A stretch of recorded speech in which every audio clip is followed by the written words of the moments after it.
Alright, ladies and gentlemen, what the fuck was that? Alright, ladies and gentlemen, how we all doing? Today we are watching The Hobbit, An Unexpected Journey. I'm very excited for this. And, as you can tell by the title, I just finished reading this book. It was pretty great. It was a pretty great book. I really enjoyed this. I thought it was a great read. Just FYI in this introduction, I'm going to talk a little bit about the book and like my expectations for the movies because I don't know how it's going to translate. All I know is I'm really excited to see it. I really enjoyed the book.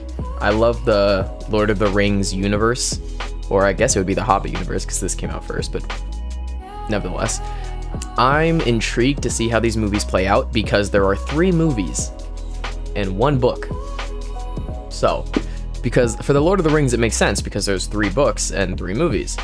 And so how they managed to make 3 movies out of 1 book is very interesting to me. And it either means, because to be fair, when it comes to movie adaptations of books, there is a lot of information in the books that the movies can't convey because they have such a short amount of time compared to how many pages are in a book. So considering they did a bunch of movies, I'm hoping that they really went into detail about everything that went on in the book. That's my hope. I don't know if that's what happens, but I guess we'll see. I loved most of the book. There was basically only one thing that I kind of didn't, like I was mildly annoyed about while reading this. FYI, spoilers for the book of The Hobbit if you haven't read it. Just FYI in case. I'll put like a timestamp of where to skip in case you don't want spoilers for the book. Although if you've seen these movies, then I imagine you know what happens. But in the book, yeah, my only mild annoyance was how Smough died. Smaug, I don't know. It's one of those. I'm gonna say Smough because I think in Dark Souls there was the boss named Ornstein and Smough. I think everyone said Smough, so I'm gonna guess his name is that.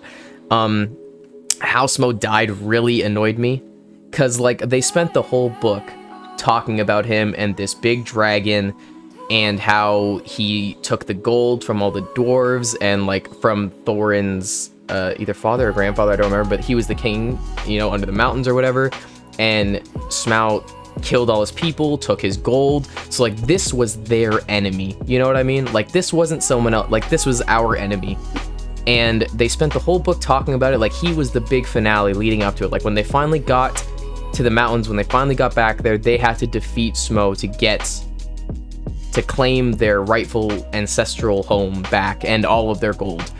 But you know, and then the bard is the one that ends up killing him. And like the bard was introduced and killed Smough on the same page. And I was like, what? Like I felt betrayed a little bit because I was like, I feel like our protagonists were the ones that were supposed to kill him. You know what I mean? I was like, this guy got introduced on the same page that he killed the dragon. I was like, who the fuck is this guy? And they never gave us his name, I don't think. He was just called the Bard the whole time. So I don't know who he actually is. But like, don't get me wrong, he's a cool character for like the Lake Men, but I was mildly annoyed at that. That was my only annoyance with the book, is how Smough died. Besides that, everything else was fantastic. But I'm really intrigued to see Smough. I want to see that. I want to see the Battle of the 5 Armies. I'm excited to see just how all the dwarves look and stuff. The only thing I know about these movies is that Martin Freeman, I believe, plays Bilbo, and obviously Sir Ian McKellen is still Gandalf, I believe, so that's good. But yeah, I'm just excited to see it get put to screen. I'm really looking forward to it. But again, 3 movies for 1 book. I'm kind of nervous about that.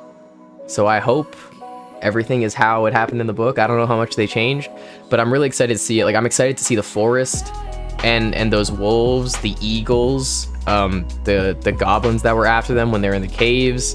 Yeah, that dark forest where they first meet the elves. That's gonna be a really cool scene, I hope. Like with the enchanted waters or whatever. And just to see the elves and all that, I'm really excited to see that. I hope it's a spectacle. I hope it's great. I'm excited, I guess. Yeah. Full reaction on Patreon, if that interests you. That will be available. Link in the description. But without further ado, let's watch this movie. Thrall ruled with utter surety, never doubting Dude. his house, for his line lay secure in the lives of his son Bro.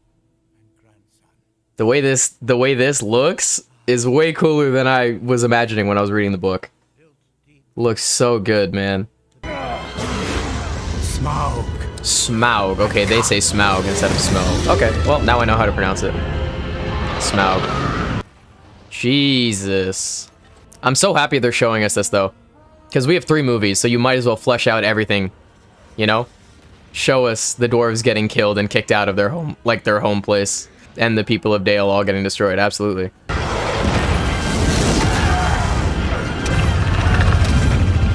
I love how we still haven't even fully seen him yet.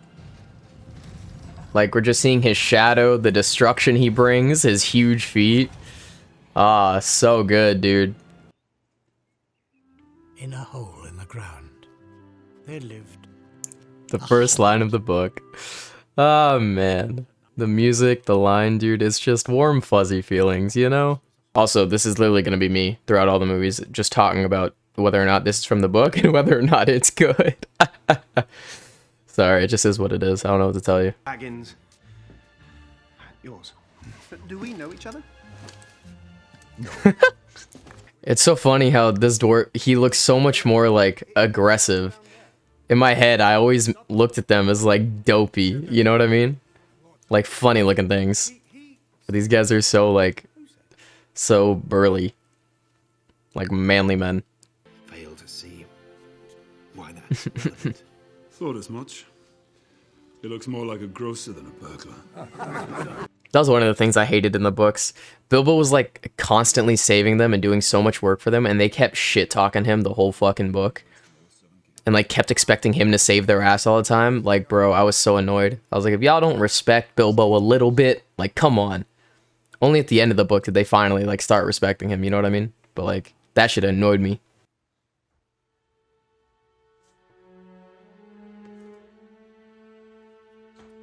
Man, Martin Freeman does such a good job at portraying Bilbo's inner thoughts without actually having it being said.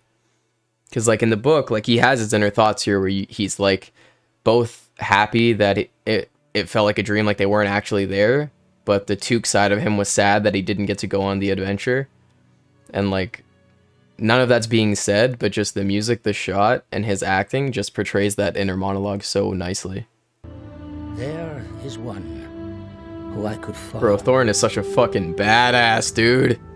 Such a badass. I love it. I love how they're treating him. I could call. You know what I mean?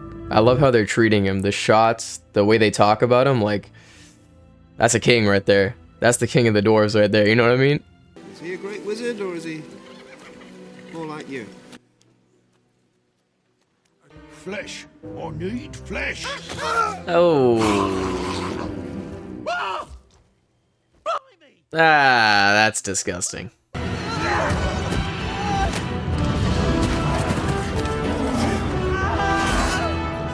Alright, but I gotta be honest, man. The action is fantastic.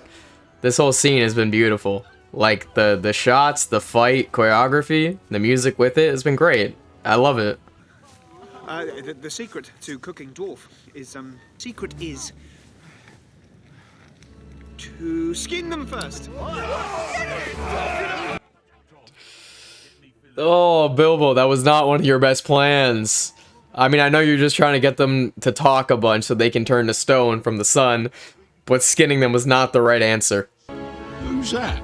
No idea. Can we eat him too?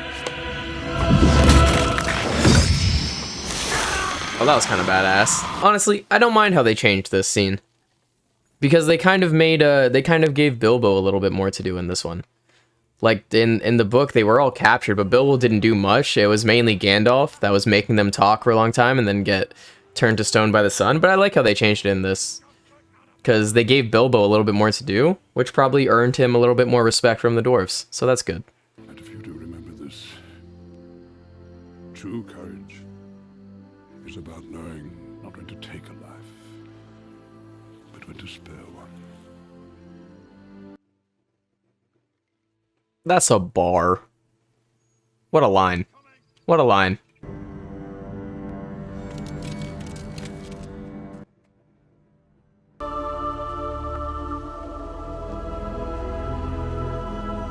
Man, they made Rivendell look so goddamn good. So good. I love how it has this like luminescent glow over it, so it just kind of feels ethereal. Really nice. Lord Elrond had sent for you. He didn't. I did. Oh shit. Terrible effect. What enemy? Gandalf, the enemy is defeated. Is he though? He can never regain his full strength. Is that true though? Saruman believes that it is only a great power that can hold evil in check. I found it is the small things, everyday deeds of ordinary folk that keeps the darkness at bay. What a good message, man. What a good message. I love how they just use the Misty Mountain song, but just change the key it's in, or like add certain instruments and stuff, and they use that as the main theme for these movies. It's pretty awesome. Oh my. So cool, man. So cool.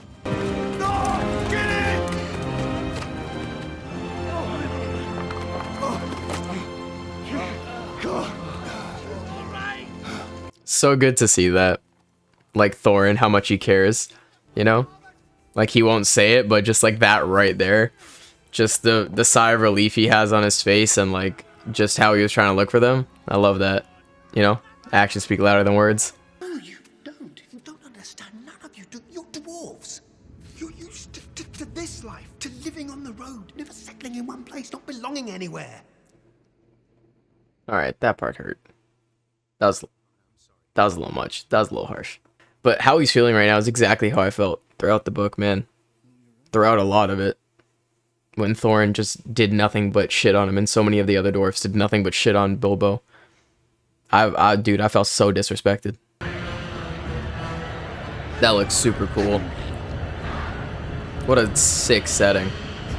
That's dope as hell. Who would be so bold as to come armed into my kingdom? Spies? Thieves? Assassins? Bro, you got a ball sack for a chin, bro. I'm gonna need you to relax. Bring up the mangler! Bring up the bone breaker! Start with the youngest! Wait! Again, man. As I say, actions speak louder than words. The second he threatened the youngest of them, then Thorin decided to step forward. That's a good king right there, bro. It's a good leader. We know safe paths for hobbitses. Safe paths in the dark. Shut up! We wasn't talking to you. Yes, we was present. Oh, man. Watching Gollum's inner dialogue with himself and his split personality is the funniest fucking thing ever. I can see you are very good at this.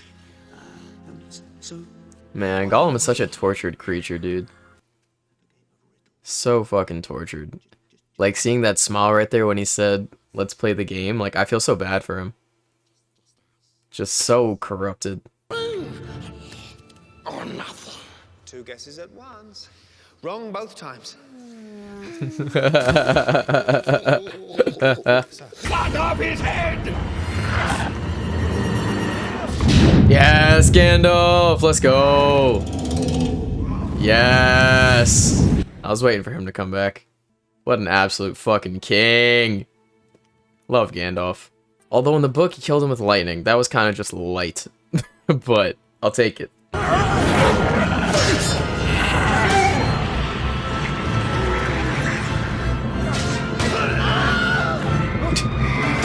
Oh, Wilhelm scream, are you kidding me? They found a way to add that in this, are you fucking kidding me? That classic scream has to be in everything, huh? Oh my. Man, they are kicking some goddamn ass right now, bro. They are killed so many. Man, Gandalf really is the best, man. He really is.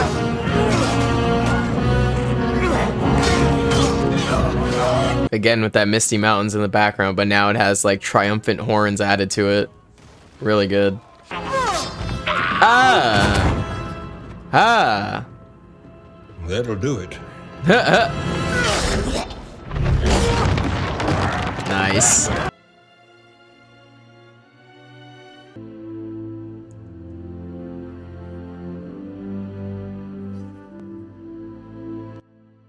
Gandalf said it Courage is not when to kill an enemy, but when to spare one. Well done, Bilbo.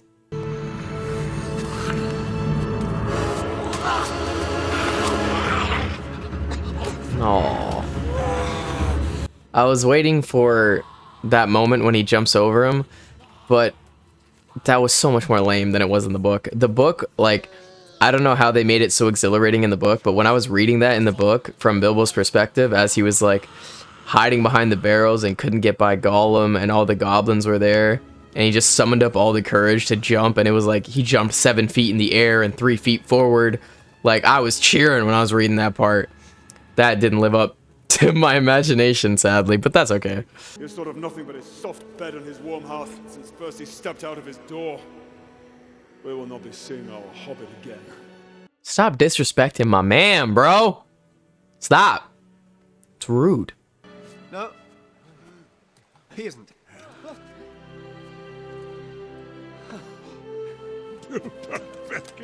Eat your fucking words, Thorin.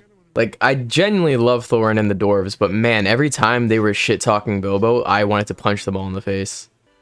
That's why I came back, because you don't have one. A home. It was taken from you. But I will help you take it back if I can. Not gonna lie, my eyes watered there a little bit right there. That was really sweet. Nice, Bilbo! It was your first kill, buddy. Nice. I like this change too, because in the book it was just Gandalf that lit the flyers, but I'm glad he's like giving it to the other dwarves, and they're all throwing it together.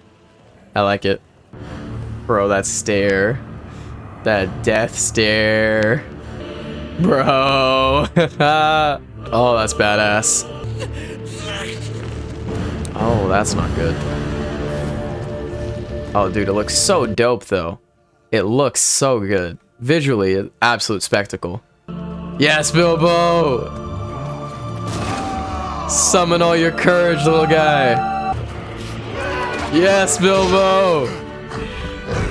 Hell yeah, buddy. Let's go. Let's go, Bilbo.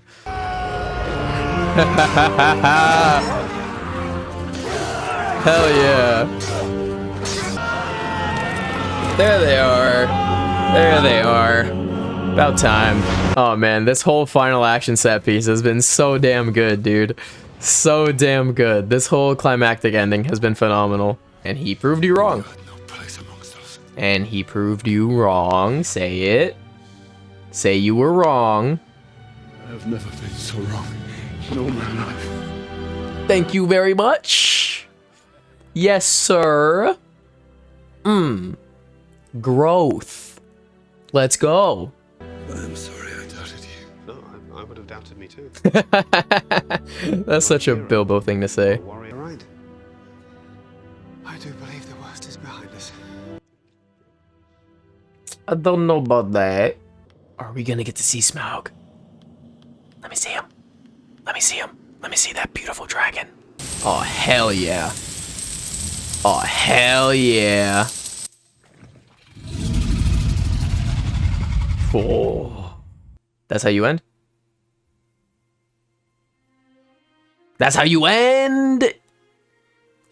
Man. I mean, I guess his endings go for this. That makes sense, I suppose. But still. Well. Well. That stayed pretty faithful to the book. There wasn't much changed. They just kind of enhanced everything pretty well. I think, visually speaking, this movie was beautiful, man. I mean, Rivendell? Was it Rivendell? It was Rivendell, was it not? Rivendell was really, really nice. Like at the end, the entire battle, just the shots were so beautiful. The coloring, everything just felt so vibrant and lifelike. Just so much life in it. It was really nice to see. Visually speaking, it really was gorgeous. They stayed pretty faithful. Everything that happened in this kind of happened in the books. They added a bit extra. I think my only gripe with it is because, like, it's a long movie. Like, it's almost 3 hours long. And there's 3 of them, and they're all pretty much like that, I think. And I think at that point, you gotta start cutting down a bit. Like, it doesn't need to be that long. Like, I'm not saying that things that were in it didn't need to be in it. Like, everything that happened in it could easily stay in it. But, like, the beginning of the movie, like, there was a full, like, 30 minutes of film before we even got to the start of The Hobbit. Like, we didn't need 30 minutes. Could have been 5 minutes at most. We didn't need 30 minutes of that. You know what I mean? And, like, they had all the scenes correct. I just felt like they spent a lot of time on each one when they didn't need to. Like, we could have gotten what we needed from it in a quicker time. And so you could have cut the movie down from 3 hours to 2 hours, which I think would have made it more enjoyable, a better watch. But other than that, the music was so good. Loved the music. I think all the actors for all of the dwarves and everything are really, really good, especially Thorin. He's fantastic. So good.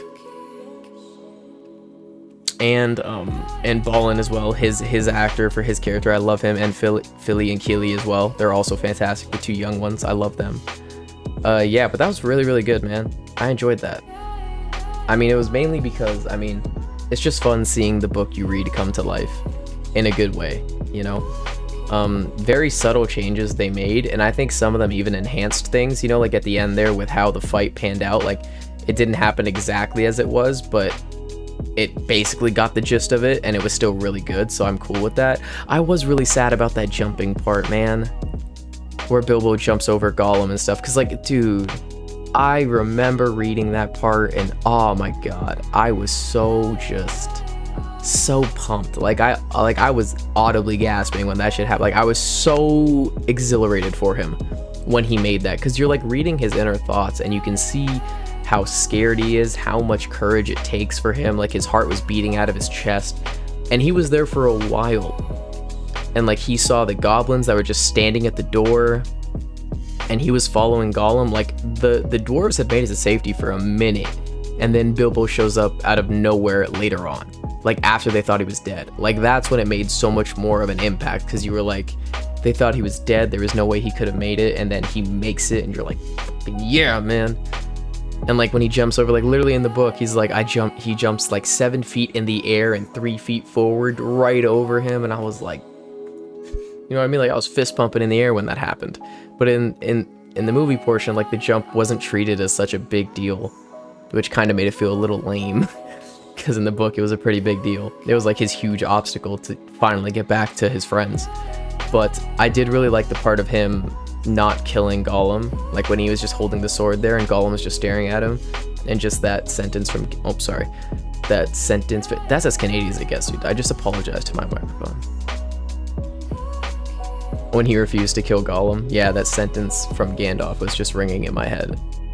The courage is sparing a life, not taking one. That's a good line. That's a good fucking line. Gandalf, dude, Gandalf, the goddamn king. Gandalf MVP. Gandalf and Bilbo are the MVP of The Hobbit, for sure. I mean, Gandalf's kind of always the MVP, but you know, he was so good in this. The Goblin, that whole fight scene was so good. I think that whole fight scene in this movie was way better than how it was in the book. Way better. I remember in the book, like I was waiting for the lightning strike that Gandalf does, but he killed, like, it said like 6 of them, and then he killed their leader as well, but then they ran out. You know, it felt like a quick scurry to try and get out there, but like this one, they were fighting through hordes and waves. Shit looked like Black Ops zombies. They were just fighting to try and get past. That shit was good. Beautiful. Really good. I thoroughly enjoyed that. I mean, it was long, so I'm a little tired, obviously. But I definitely enjoyed it. I thought it was great. Yeah. I think the main thing is just to cut down a bit. I think they indulged it a little too much. Like, I know I said before, they did 3 movies, they have a lot of time. So I was like, I want them to get specific. Go into every detail that the book described, because you have the time to do so. You have 3 hours and 3 movies. Do it. Don't skip out on nothing. And they didn't. But I think they dragged it on a bit too much, and it didn't need to be dragged on that much. You know what I mean? I think it suffers a bit from that. But other than that, it was a fantastic movie and a fantastic watch, and I'm excited to see the next part of it. I was actually thinking, I was like, how are they going to end this? Because, like, how the journey goes, I was like, how are they going to make this feel like a satisfying movie in and of itself without the need of a next part, you know? And I think they actually pulled it off, weirdly enough. Like, up until the very ending, I was literally thinking, I was like, how how is it gonna be? How's it gonna feel? Because I'm like, I feel like I'm gonna feel not satisfied with the ending of the movie. And I'm gonna be like, yeah, it was good, but like you need the rest of it in order to be satisfied. But you don't. This could be a standalone movie, which is good. But obviously it's in a bigger story, of course. So I'm excited to see the next one and what happens and see the progression of the story. I mean, I know how it goes, but I'm excited to see it on the screen and see what they do with it, because I imagine they might make some more subtle changes or bigger changes, and I think it'll be good. The Lord Elrond, yeah, like Rivendell and stuff, like that was gorgeous, absolutely gorgeous. He didn't get his chainmail yet, which bugs me, because I swear he gets it when they fight the trolls. Like when they fight the trolls and go into the trolls' caves, and that's when Thorin and Gandalf get their elvish-made swords, as does Bilbo. I swear he also gets the chainmail at that time. I could be completely blanking and I might be wrong, but I swear he does. I swear he has it at this point.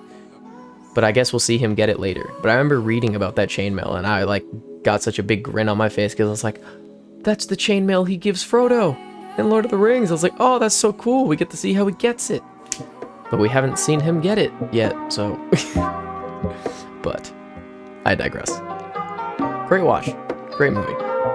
Full reaction on Patreon. But that's about it for me. I'll catch you guys next time. Peace.